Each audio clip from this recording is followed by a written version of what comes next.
बहुत समय पहले की बात है। एक छोटे से गांव में एक लड़का रहता था जिसका नाम करण था। वह बहुत ही चंचल और साहसी था। हमेशा कुछ नया करने का उसे शौक था और गांव के अन्य बच्चों से कहीं ज्यादा वह जादू और रहस्यों में रुचि रखता था। उसका दिल चाहता था कि वह भी किसी जादुई संसार का हिस्सा बने जहां अद्भुत घटनाएं घटती हों।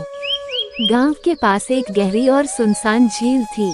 गांव के लोग उसे रूपा झील कहते थे कि उस झील में कोई जादुई शक्ति समाई हुई है और जो भी उस झील के पानी को छूता है उसे अपनी ख्वाहिश पूरी करने का एक मौका मिलता है। कहानी को आगे देखने से पहले मैं एक बेहतर ऐप के बारे में बताता हूँ जिसमें आप रोज 500 से 1000 रुपये तक आराम से कमा सकते हैं। इस ऐप का नाम है विंजो। यहाँ पर लूडो कैरम जैसा 1000 प्लस गेम है। यहाँ पर जीते हुए पैसे भी आराम से निकल जाते हैं। यहाँ पर आपको असली पैसे मिलते हैं। इस गेम का लिंक डिस्क्रिप्शन में मिल जाएगा, वहाँ पर जाके डाउनलोड करके खेलें। ये गेम को 1 करोड़ से ज्यादा लोग ने खेला है और पैसे कमाए हैं। लेकिन उस झील के बारे में एक अजीब बात थी। कोई भी व्यक्ति उसे छूने की हिम्मत नहीं करता था क्योंकि लोग मानते थे कि वहां जाने से कुछ अजीब घट सकता है। इस डर के कारण लोग झील के पास भी नहीं जाते थे। करण को जब ये कहानी सुनाई गई तो उसकी उत्सुकता और बढ़ गई। वह सोचने लगा, क्या सचमुच वहाँ कोई जादू है? वो निश्चय कर चुका था कि वह उस झील का रहस्य जरूर उजागर करेगा। एक दिन सूर्योदय के बाद उसने अपने कुछ सामान पैक किए और झील की ओर चल पड़ा।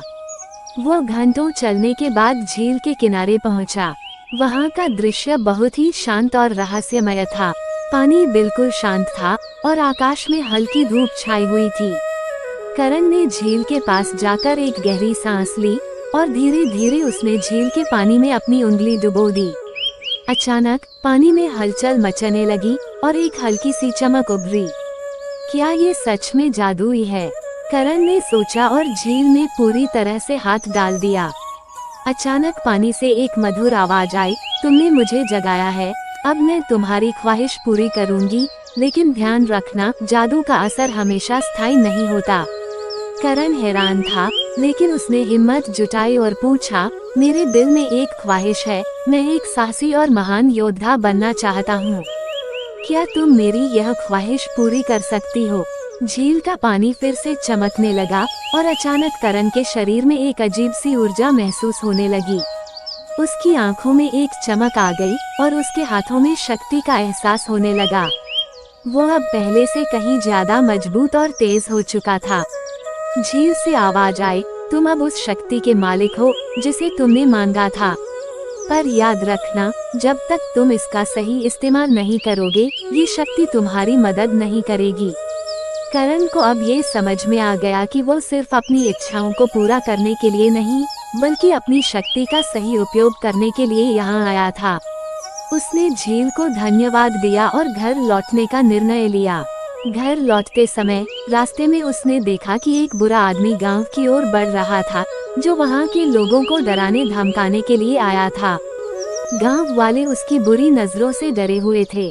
करण ने सोचा, यह मेरी शक्ति का उपयोग करने का सही समय है।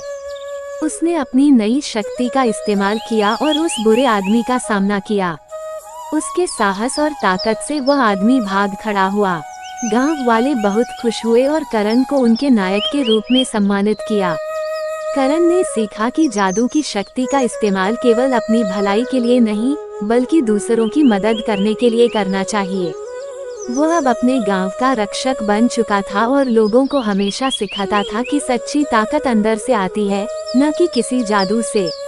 रूपा झील ने उसे जीवन का एक बहुत बड़ा पाठ दिया था और करण ने अपनी शक्ति को जिम्मेदारी से इस्तेमाल करना शुरू किया। गांव में वह अब एक आदर्श बन चुका था और उसकी कहानी आज भी सुनाई जाती है। एक ऐसी कहानी जिसमें जादू और साहस का सही संयोजन था।